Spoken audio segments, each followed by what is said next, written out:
Bonjour tout le monde, bonjour, bonjour. Alors, on se retrouve pour une petite recette, IGEBA. Je vais attendre un tout petit peu parce qu'il est 59 et je vais allumer mon four en attendant.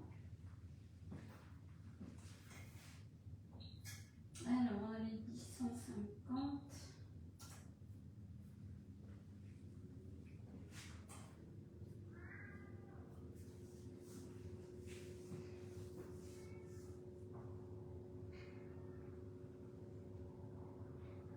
Bonjour, bonjour tout le monde. Bienvenue chez moi, bienvenue chez les papilles de Valérie. Voilà, on se retrouve pour un nouveau live, c'est le 4e pour moi. 4e live, voilà, tous les mercredis à 11h. Voilà, on se retrouve pour faire des petites recettes sympas. Comme vous le savez, moi je fais un petit peu plus de IGEBA que le reste. Donc là, je vous ai trouvé une petite recette de cookies au chocolat IGEBA. Donc on va remplacer le sucre blanc par du sucre de coco et du sirop d'agave. Voilà, et puis le chocolat à 70% qui est un petit peu sucré quand même. Alors bienvenue à tout le monde. Coucou, bonjour Samuel, bienvenue ici. Voilà, j'avais attendre un tout petit peu. Voilà, voilà. Allez, alors IGEBA c'est bien parce que vous le savez, ça permet pour les gens qui veulent se sevrer en sucre ou qui veulent faire attention à leur ligne, pour les gens qui ont besoin de faire attention au sucre tout simplement pour des problèmes de santé, et bien on peut manger quand même gourmand et sans non plus faire exploser la glycémie. Donc voilà, l'IGEBA ça permet de réguler un peu le sucre, c'est-à-dire d'avoir un indice glycémique un petit peu plus bas que si on faisait par exemple un cookie normal. Voilà, puisque là on est parti sur la recette du cookie. Allez, on y va, on est parti. Alors pour cette recette, il nous faut donc du beurre. De toute façon, elle sera sur le club. Si vous la voulez, vous me le dites et je la mettrai, je vous ferai un petit lien. Bonjour Françoise, bienvenue. Bonjour tout le monde. Bonjour Marine. Alors, il nous faut du beurre, il nous faut du sirop d'agave, il nous faut du sucre de coco. On va mettre des flocons d'avoine, on va mettre de la farine T110, moins raffinée que la farine qu'on connaît, la farine T45 par exemple, qu'on utilise beaucoup. Pardon, on va mettre un sachet de levure, on va mettre une pincée de sel, on va mettre du cacao non sucré. Cacao non sucré qui a une jolie couleur. Voilà, on va mettre du chocolat noir à 70%. Donc je l'ai un petit peu concassé pour pouvoir le mettre, il va falloir le concasser un petit peu. Et pour que ce soit un petit peu gourmand, nous avons la noisette, voilà, que j'ai concassé grossièrement aussi, qu'on va rajouter dans notre recette, et 9 entiers. Voilà, alors je vais me tourner un peu parce que là, hop, on ne voit rien du tout. Allez, c'est parti. On va utiliser, comme vous le savez, donc on a des moules, mais aussi on a des toiles de cuisson. Voilà. On a la toile boulangère, on a la toile, je reviens, j'arrive. On a la toile, cette toile-là boulangère justement, qui est super sympa parce qu'elle est perforée. Vous voyez, il y a plein de petits trous, on me voit à travers. Et celle-ci par exemple pour cuire du pain, pour cuire des pains oubliés, enfin tout ce qui est boulangerie, c'est pas mal du tout. Voilà. Et on peut aussi cuire de la pâtisserie aussi avec. Celle-ci c'est la toile macaron, on l'appelle comme ça. Donc c'est la petite nouvelle chez Lidemar, le qui est arrivé il n'y a pas très longtemps. Donc vous voyez, elle a des petits dessins. Donc si vous voulez faire par exemple des macarons, vous pouvez faire là. Vous pouvez faire, vous avez plusieurs empreintes, vous voyez. Là, on va se servir de la grosse, là, celle qui est rouge et noire, pour faire justement nos petits cookies. Comme ça, ils sont déjà dessinés et comme ça, ils seront tout beaux. Alors là, j'en ai 12, je peux en faire 12. Ma recette, elle est sur 10-12, donc c'est bon. Allez, on va attaquer la recette parce qu'on est là pour ça. Donc ça, je le mets de côté. Hop, je fais le grand écart. J'ai préchauffé mon four à 150. Voilà, et donc on va attaquer avec le beurre. Allez, on va mettre le beurre. Donc beurre mou, plus facile à travailler quand même, donc il faut le sortir un petit peu avant du réfrigérateur. Voilà, là je vais un petit peu le travailler déjà pour pouvoir après incorporer le sirop d'agave et pour pouvoir incorporer aussi notre sucre de coco. Le sucre de coco, je vous l'avais déjà montré, je crois, mais pour les petites nouvelles. Sucre de coco comme ceci, vous voyez, il est bien foncé. Hein. Voilà, je vous montre. Moi, je prends celui-ci que vous trouvez dans les magasins bio ou autres. Voilà, mais vous en trouvez aujourd'hui assez facilement hein, du sucre de coco. Je crois que celui-ci, ouais, je l'avais pris dans un magasin bio, je crois. Allez, on va travailler un peu tout ça. Hop. Alors, on utilise le cul de poule avec son support et ça, franchement, c'est top. Il faut juste le laisser en place. Je vous dis c'est top et à ce moment-là, il se lève. Allez, hop. Voilà, il est mou là. Voilà, voyez. Hop, il est mou là, ça va permettre au reste au sucre de pouvoir s'incorporer plus facilement. Hop, allez, on met ça. Moi, je ne suis pas encore complètement équipée chez Guy Demar, alors je commence. Là, j'ai reçu mes moules bûches. Du coup, je vais vous faire un petit réel que je vous mettrai en ligne semaine prochaine avec une bûche IGBA. Parce qu'on a le droit aussi de manger de la bûche, hein, quand on doit faire attention. Voilà. Hop, on mélange tout ça. Ça sent bon déjà. Le sucre de coco, il est vraiment très parfumé.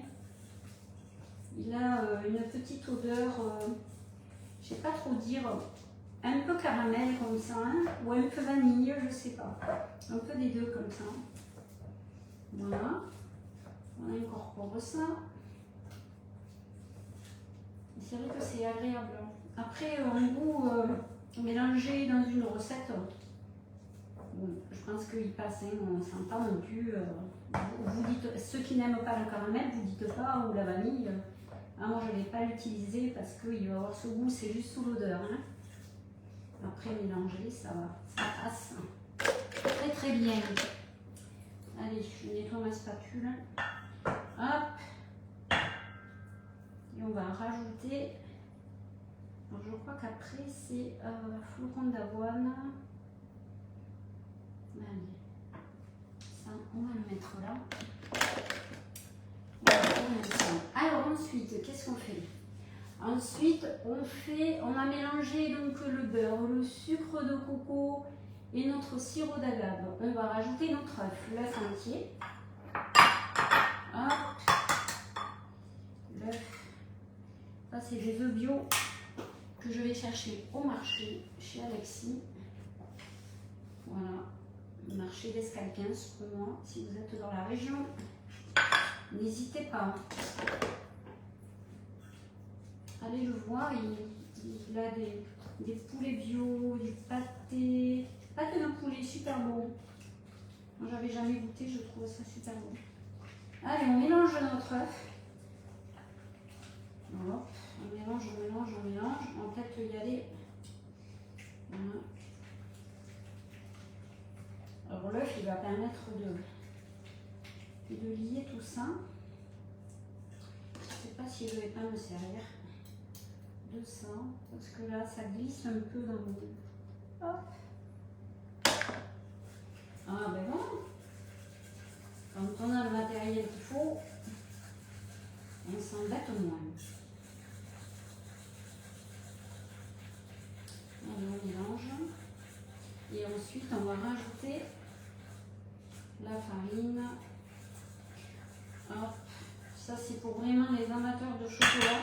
Souvent, les recettes IGBA comme ça, notamment au chocolat, pas tout le temps, mais souvent, c'est très fort en chocolat. Parce que souvent, on utilise évidemment pour baisser le taux de sucre. Voilà, que ce soit pas hyper sucré. Hein. et bien, forcément on utilise du chocolat noir. Donc forcément c'est un peu plus concentré. Allez, ça c'est bon. Hop, j'enlève ça et je vais utiliser ma spatule maintenant. Hop là. Je regarde quand même un petit peu.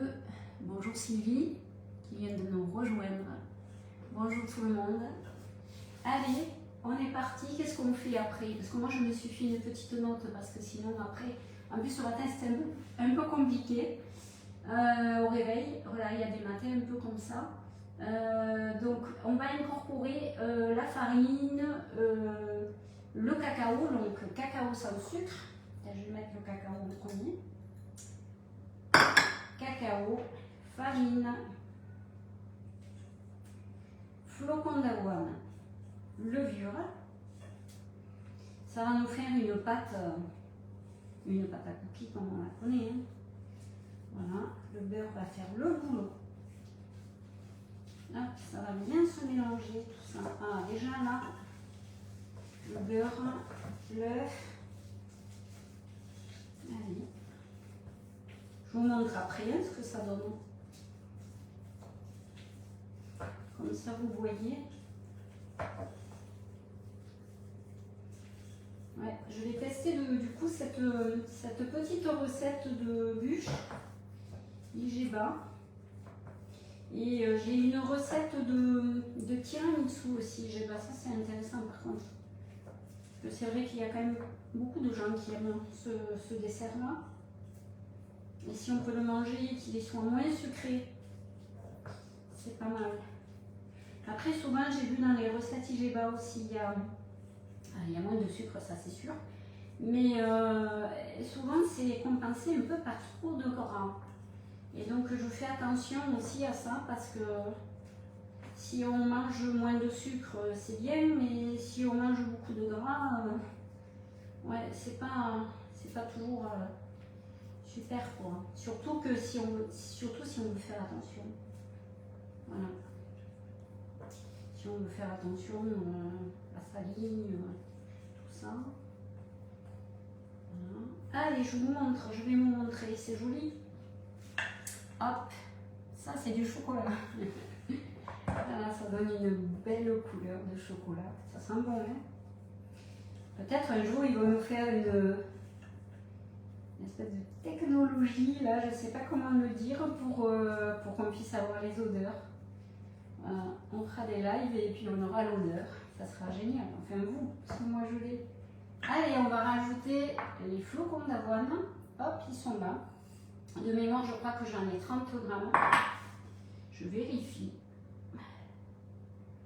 50, raté. C'était pas pour ça les 30 grammes, c'était pour le cacao non sucré. Ouais. Allez. Alors je ne sais pas si vous êtes nombreux à utiliser du flocon d'avoine dans vos recettes. C'est un bon aliment.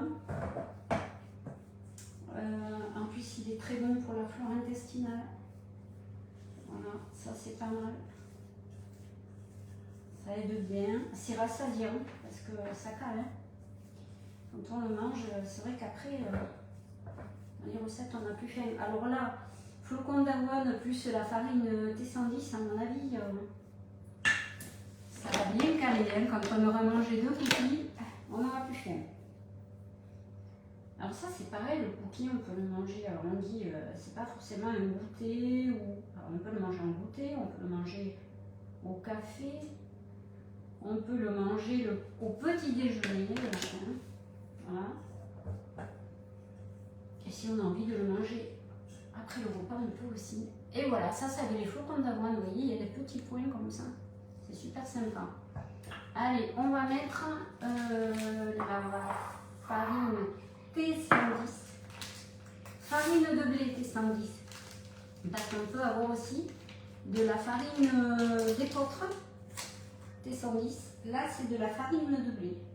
Alors j'espère que je ne vais pas faire une bêtise, je ne suis pas très à droite ce matin. Hop. Allez, on va mélanger. Et si on ne peut pas le faire à la spatule, on le fera à la main. Parce que là, je me dis, il va falloir quand même que ça se mélange tout ça. Il faut faire prendre un peu le beurre, on a peut-être à la main, c'est pas mal aussi. Hop, non, ça se mélange tout doucement. Ouais, il faut être patient.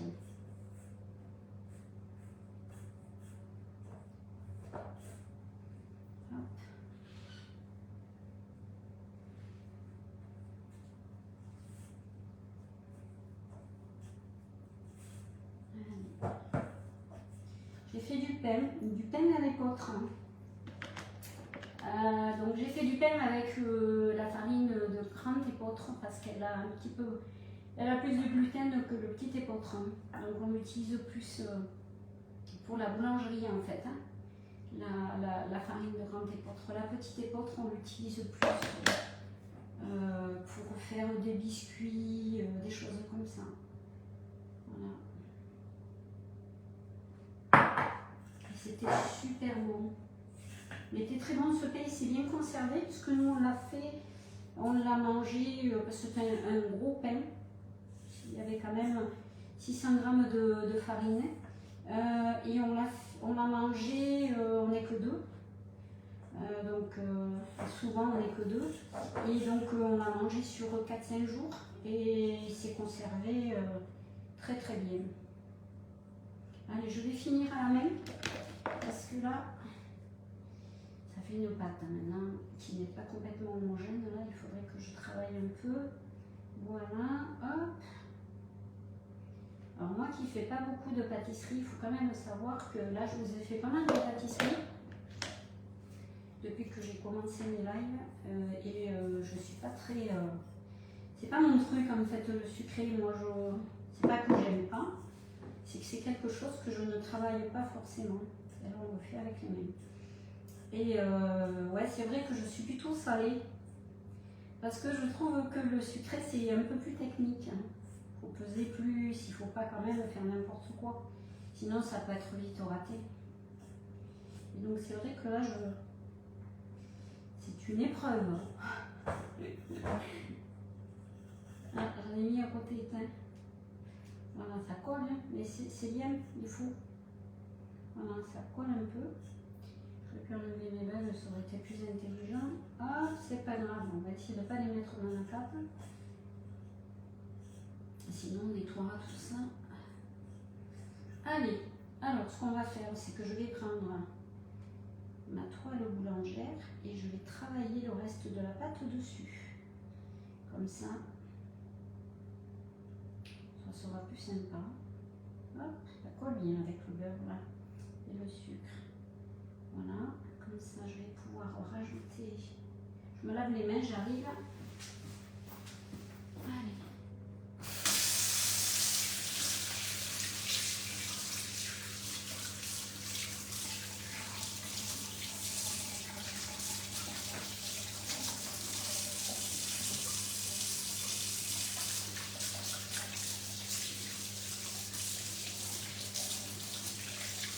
Je suis pas loin. Allez, ça c'est bon. Je m'essuie les mains. Hop, voilà. Alors, je vais rajouter les noisettes concassées grossièrement. Et je vais rajouter le chocolat. Alors, le chocolat, il y a 150 grammes de chocolat noir et ça fait du chocolat. Si vous aimez le chocolat, cette recette elle est pour vous. Allez, je vais remélanger ça et après j'utilise la plaque. Non, pas la plaque, la toile. Waouh, là ça fait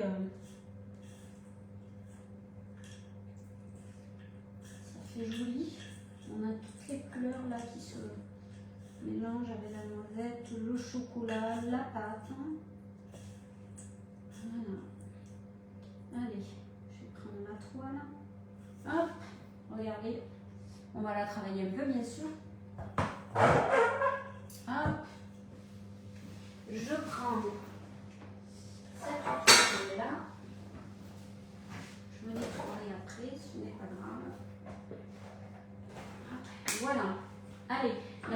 bérangère de chez Bigmar. Hein. Hop. Et je vais travailler un peu ma pâte dessus. Voilà, ça sera plus facile. Et après, on fera des petites boules. Parce que là, j'ai un peu de farine dans le fond de mon cul de poule. Et ça, c'est pas terrible. Alors moi, j'ai que le petit cul de poule. C'est vrai que peut-être qu'avec le grand, ça aurait été plus sympa pour moi pour travailler. Mais c'est pas grave. On s'équipe doucement. Voilà. Hop. Et comme ça, après, je vais venir tout mélanger. Allez, ça c'est bon.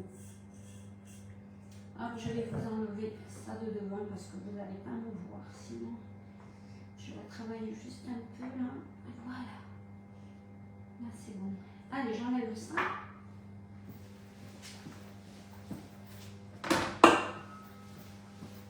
Et on est parti pour travailler la pâte. Voilà. Allez. Là déjà ça va être plus facile pour moi. Voilà. Hop. Après on va faire des petites... l'idéal ça serait de la diviser la pâte en 10. Bon, j'en ai partout. Je suis hyper droite aujourd'hui. Je vous ai dit qu'aujourd'hui c'était un peu compliqué. Le réveil était un peu compliqué. On est parti tout le week-end, on a fait un peu comme tout le monde, ça faisait un petit moment qu'on n'était pas parti. Donc nous sommes partis en Gironde voir la famille. Voilà. Et c'est vrai que hop, on est rentré. Et puis quand on rentre, on a toujours plein de choses à faire. Je vous la montre juste comme ça. Là, je la tasse un peu pour la soulever. Vous voyez, elle est super jolie. Là maintenant, je vais faire des petits paquets que je vais poser sur la toile macaron. Je vais me servir des petits ronds pour faire des jolis cookies. Je relave les mains. Hop. Voilà.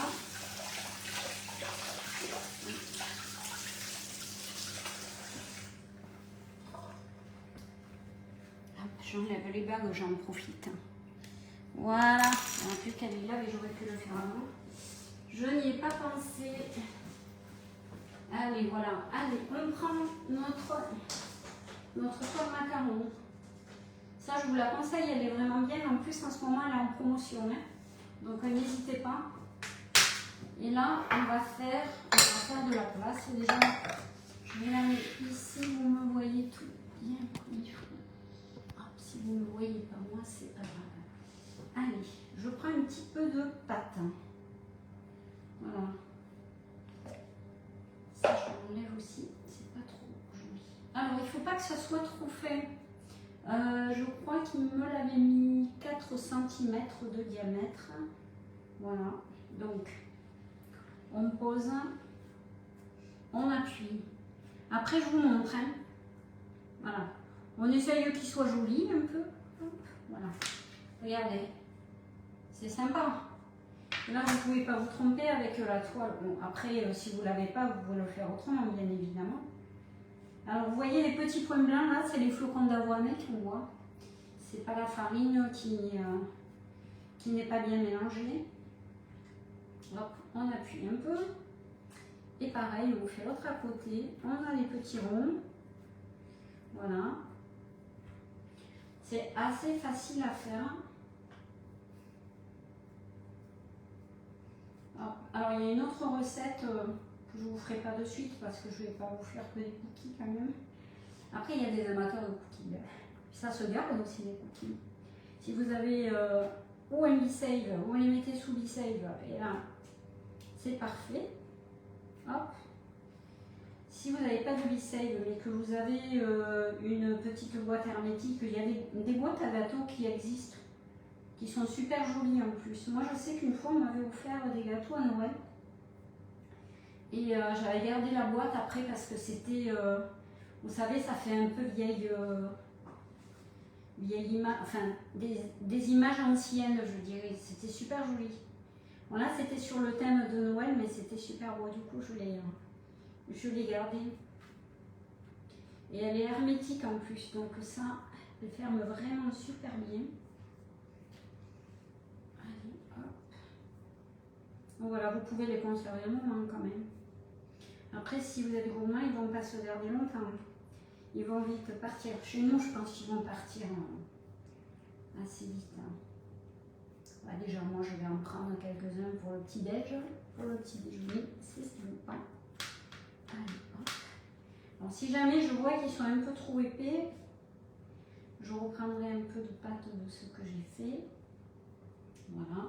Parce que là, je crois que je ne vais pas courir les 12 empreintes, sinon je vais être un peu juste. Hop.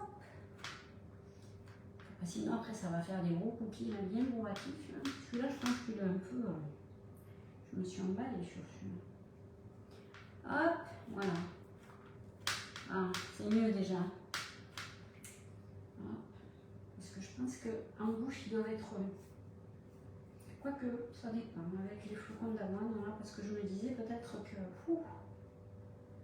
ça va être un petit peu bourratif, mais c'est pas sûr du tout. Allez, celui-ci. Hop, je vous montre à nouveau dès que j'ai fini ma rangée là. Ah non, je pense que ça va aller. Ça va être bon. J'en aurai pile poil assez. Parce que 10-12, là on en a 12 empreintes. Donc c'est parfait. Hop, on rajoute un peu de pâte quand même là parce que j'essaie de récupérer mes noisettes qui s'échappent.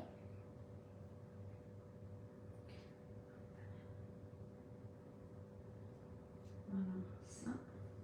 C'est sympa quand il y a les noisettes qui dépassent là sur le côté. Ça fait gourmand tout de suite. Moi j'adore les noisettes. J'adore tous les fruits à coque en fait. Je suis vraiment... j'en achète énormément. C'est là qu'on se dit que si on en avait dans le jardin, petite, j'avais des noix, j'avais des noisettes, j'avais de tout. Et puis j'allais les manger, mais on ne se rendait pas compte que c'était trop bien d'avoir ça parce que après on se rend compte du prix que c'est. Les fruits à coque, c'est très très cher. Hein. On arrive à avoir des amandes, les noix. Les noix, je trouve que ça a énormément augmenté. Ça a vraiment augmenté. Voilà. Et les amandes, on arrive à trouver quand même, mais c'est pas donné. Alors les noisettes, ouais, c'est pareil. Hein, c'est pas... Après au marché, les noix, on arrive à trouver quand c'est la saison. On arrive à trouver quand même des prix intéressants. Au marché, en tout cas, c'est... Pas si vous faites le marché ou si vous avez un marché à côté de vous, parce que c'est pas tout de dire de le faire. Des fois, il y a des endroits où il n'y en a pas, ou alors ils sont tout petits. Là, il n'est pas très grand le marché d'Escalquens, mais il est vraiment sympa. Ouais, il y a des bons producteurs. Et moi, j'aime bien l'ambiance en plus, c'est vraiment sympa. Quand il fait beau, on peut boire un petit café. Voilà. J'ai toujours fait le marché, même quand j'étais plus jeune, j'emmenais ma fille avec moi et on faisait le marché. Il y a toujours un truc gourmand à manger au marché. Donc ça, c'est pas mal. Pour emmener les enfants, c'est sympa, ça leur montre un petit peu aussi tout cet univers. Hein. Ça leur permet de voir un petit peu... de bien manger aussi, de leur montrer peut-être, de leur ouvrir la curiosité. Hop. Et voilà, alors celui-ci, c'est vraiment pour celui qui n'est pas gourmand. Celui-là, il est plat et il n'est pas très bon mais c'est pas grave. Mais je pense que j'en ai un gros là qui a pris toute la pâte de celui-là au fait. Mais c'est pas grave. Voilà. Vous m'excusez, hein, je vous ai dit que la pâtisserie, c'était pas trop mon truc. Mais depuis que je fais de l'IGBA, j'ai l'impression que je me débrouille un peu plus. Alors vous voyez, je vous montre à celui-là, à côté de celui-là. Je pense qu'il lui a pris un petit peu de pâte. Hein. Voilà, c'est pas grave, ce sera pour les gourmands et les moins gourmands. Allez, alors j'enlève ça. Bon, c'est peut-être pas la peine, je le ferai après, je vous montre. Je ne vais pas vous garder non plus trop longtemps. Et voilà, c'est quand même super joli, je trouve. Hein, et je pense que c'est bon. Ah, il vaut mieux quand même, si je vous vois la recette et qu'elle n'est pas bonne, vous n'allez pas revenir me voir. Non, ouais, ça sent vraiment bon le chocolat, c'est vraiment sympa. Bonjour Damien, bienvenue. Allez, je vais mettre ça au four. Alors, combien de temps on va le mettre au four? Parce que c'est important, je crois que ça cuit super vite. Voilà. Donc, au four 10-12 minutes à 150. Moi, j'ai mis sur chaleur tournante. Voilà, si vous n'avez pas de chaleur tournante, ben, vous faites comme vous pouvez. Et puis, vous surveillez de temps en temps qu'il ne soit pas trop cuit. Voilà. Mais il faut qu'il le soit quand même, mais pas trop non plus, parce qu'après, il va être trop sec. 10-12 minutes, je vais les enfourner et puis je vous fais une petite vidéo après quand ils seront cuits et je vous dis, je les goûte et je vous dis si c'est bon, mais je pense que ça va aller. Je vous mets la recette en ligne, alors elle est déjà prête, mais il faut que je complète 2-3 trucs, il faut que je mette la photo, surtout ça c'est super important, c'est ce qui vous donne envie de le manger aussi. Et puis voilà, et puis on se retrouve bientôt, je regarde. Bonjour Angélique. Bienvenue chez les papilles de Valérie. Je vous remercie aussi tous parce que je sais qu'après vous me regardez beaucoup aussi en replay. Et vraiment ça c'est super sympa quand je vois les petits commentaires. Ben, ça me fait plaisir, ça me donne envie de continuer à faire cette passion. Voilà, et puis j'ai trouvé un petit peu enfin ça me permet de vous partager un peu tout ce qui est IGBA, les bons produits, les produits moins raffinés qui sont meilleurs pour la santé. Voilà, et puis si ça peut vous faire du bien et que ça vous permet de manger sans trop culpabiliser, et ben ça j'aurais déjà gagné quelque chose. Voilà. Je vous embrasse, je me permets, et puis je vous dis à très bientôt. Et puis la prochaine fois, je vous fais une petite recette de bûche IGBA. Voilà, mais celle-ci pas en live parce que je ne suis pas encore assez douée. Donc il faut que je me prépare. Je vous dis à bientôt et bien, passez un bon mercredi. Au revoir.